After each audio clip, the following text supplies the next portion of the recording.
So I wanted to be a little more creative with this next video. So this is my first time trying a vlog style video. We'll see how it goes.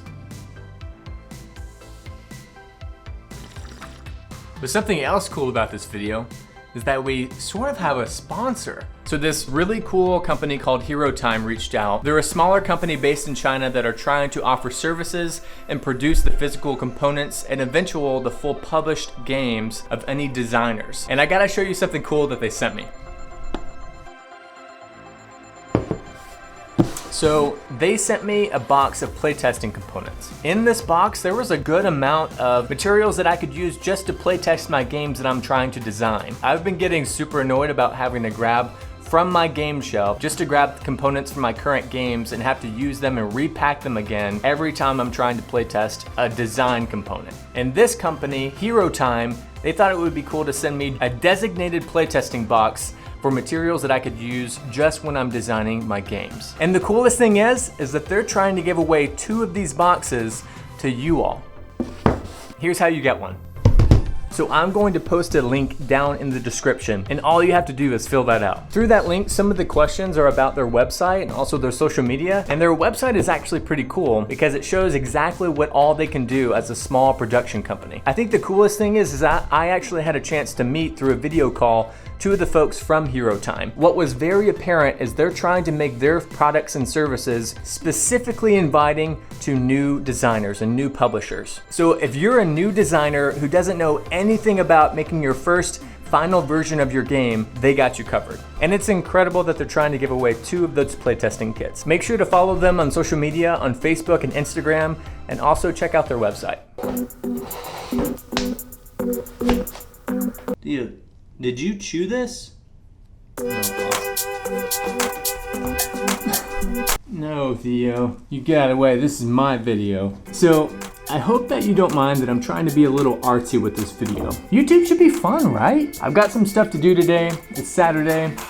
But I want to talk about games that inspire me. I've been in sort of a slump lately with my design because I haven't been able to play a lot of games due to COVID, and I'm running out of ideas, and I don't think I have the design chops to really push through. So making this video is partly out of a sentiment of trying to get inspired again. And what inspires me to design games in the first place are the games themselves. So let's talk about it. All right, I gotta find my water bottle.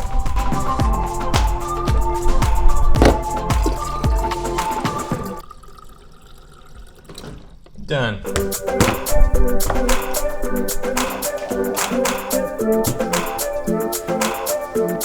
So the first game that inspires me is Red Rising by Stonemaier Games. This game is based on the Red Rising book series by Pierce Brown. I haven't read this book yet, but boy, do I wish I think I would. So this game is about to come out in March and you can already pre-order it. But what's inspiring to me is less about the game itself and more about Jamey Stegmaier's story and journey to getting this game published.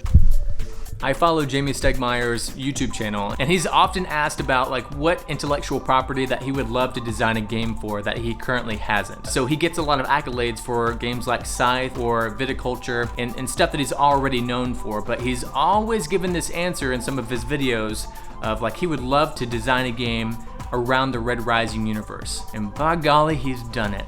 You see, even as a new board game designer, I can relate to Jamey Stegmaier's journey in securing the intellectual property to make this game. Jamey Stegmaier loves the Red Rising universe from reading the books. So he's always had this idea of possibly making a game, a board game, tabletop game from that intellectual property. But he's just been working for the last 5 years to do it. That's what's inspiring. It's less about the game itself being a new iteration of that world, but more about Jamey Stegmaier's relentless dedication to doing that intellectual property in the book series right. I like to think that I would get to the point one day where I could do that, but I'm not sure if I have the design chops to do so. So that's what's inspiring, is to watch Jamey Stegmaier fight through the years of trying to fit the world from a book series that he loves into a version of a tabletop game. That's what's really cool, is that he's proven that it's possible. And maybe one day that'll happen for me. The next game that inspires me is Parks. And I think it speaks for itself for why.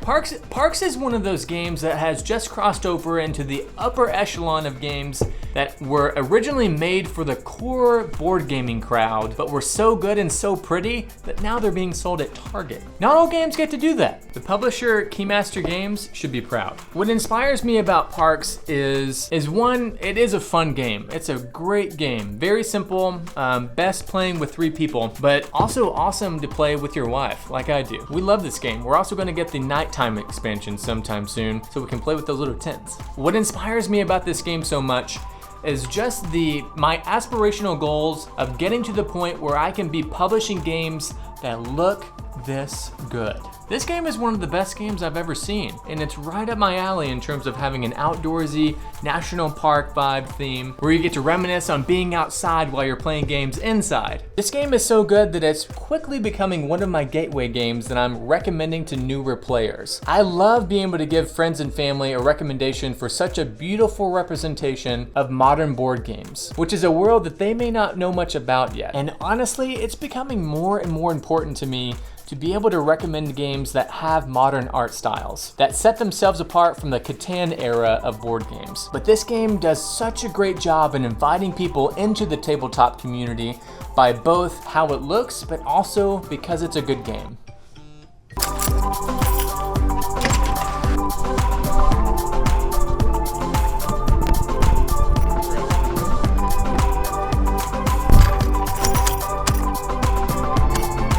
I gotta run to the store super quick before I get back to walk my dog.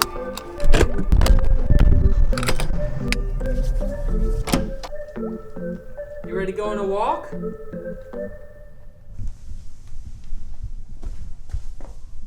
You got the hiccups? No walk? Yes walk. You wanna walk? Okay, let's go.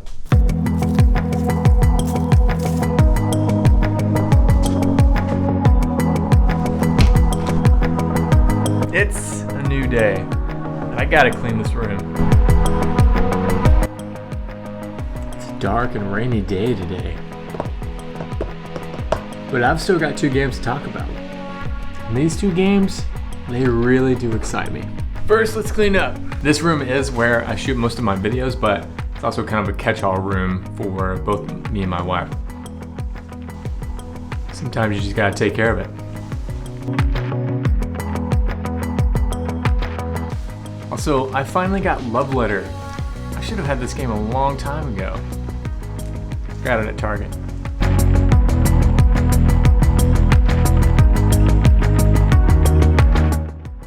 The next game?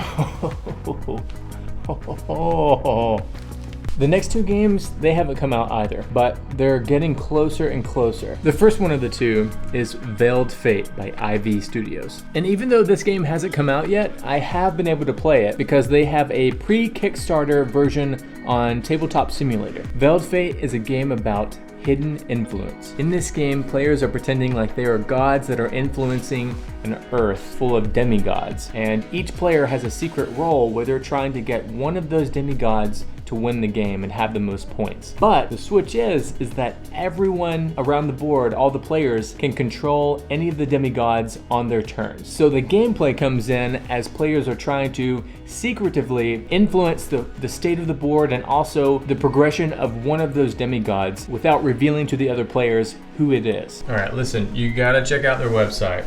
It is so fresh. Wow. Since I've already played this game, I already know that it's good. I played it on Tabletop Simulator with some buddies of mine, and we've had a lot of fun with it. I know not all board gamers out there are into the hidden role deduction gameplay, and especially when you're trying to deceive the other players around you. Not all folks are into that, but luckily for my group, we totally are. I already love this game, and to me it really represents a true modern board game. And this is partly why I'm putting it on this list. The publisher of Veiled Fate is IV Games Studios. They're the same folks who made Moonrakers. And here's why this game inspires me. This new publishing company, to me, they represent the future of modern board games. Out of Moonrakers and also Veiled Fate now, IV Games Studios is proving itself to have a lot of good potential for more games to come and have a lot of future influence on the board gaming community. The folks who work at Ivy Studios are talented graphic designers, digital artists, and overall very tasteful creatives. They also have their own YouTube channel, so please follow them. Anyway, the point is that this studio company is rising up right now in their ability to publish really great games that have large-scale influence, but also a fresh new take on classic mechanics. In my mind, Ivy Studios is the culmination of the recent growth that we've seen in the tabletop community and the projection of what's to come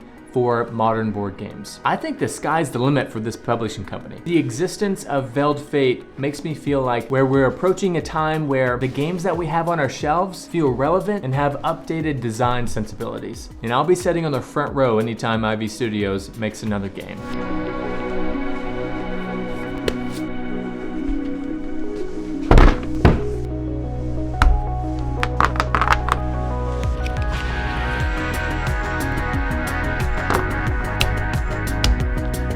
I made this table. It's not really the best made, but it works. You can even charge your phones on the side.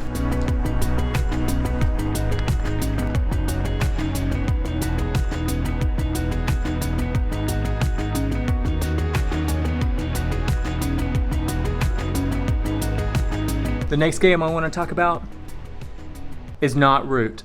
The next game is from Leader Games, however. Although this game deserves some love for sure, but it's actually not the game that I was going to talk about.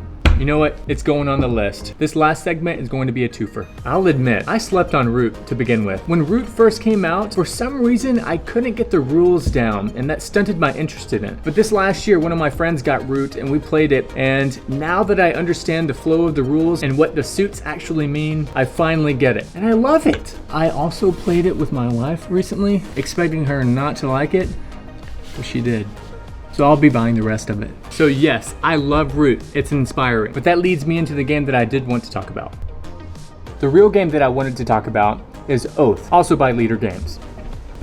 So this one's going on my list as number one, partly because Root has put it on my radar, but also because I'm actually looking into it to help me design one of my games. And I'm using the cards that they have in Root currently as a teaching tool to how I'm wanting to integrate card play into my future games. Yes, I want to play Oath so bad, but I also want to study it for what it has to offer in my own game design. But the thing that inspires me the most about it is how the cards synergize together to create a chaotic but controllable game experience. It's been hot.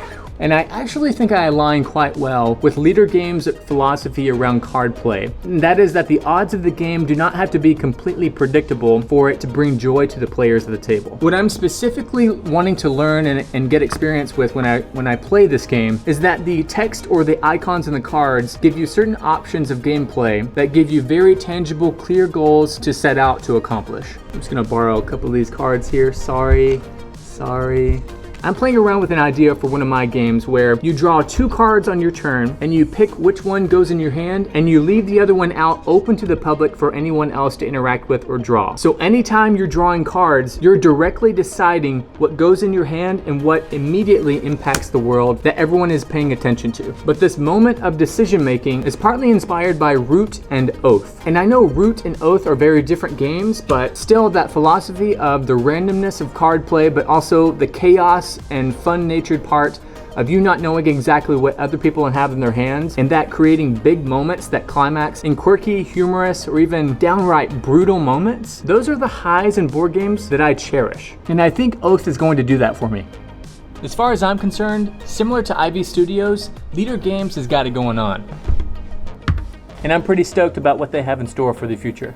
This video has been all about inspiration, and I need to feel inspired in order to keep designing my own games. Seriously, I think a lot of us are struggling right now, probably, due to the pandemic and not being able to play a lot of games with people in person. If that's you, I completely understand. But hopefully this video is a reminder to you to stay inspired. Play games as you can and do some research on the side. Personally, I'm learning how much playing games in person really does affect my mental health and also outlets that I have. And designing games is one of them. And hopefully this video shows you that there's some exciting things to come. Don't forget about the giveaway. Thanks to Hero Time for sending the sick playtesting kit. You should get one. Sign up in the description. That's all I got for today. I'd love it if you give this video a like. It really does help. And subscribe if you're into nerdy board game design stuff. Either way, thanks for watching, and I hope you have a great day.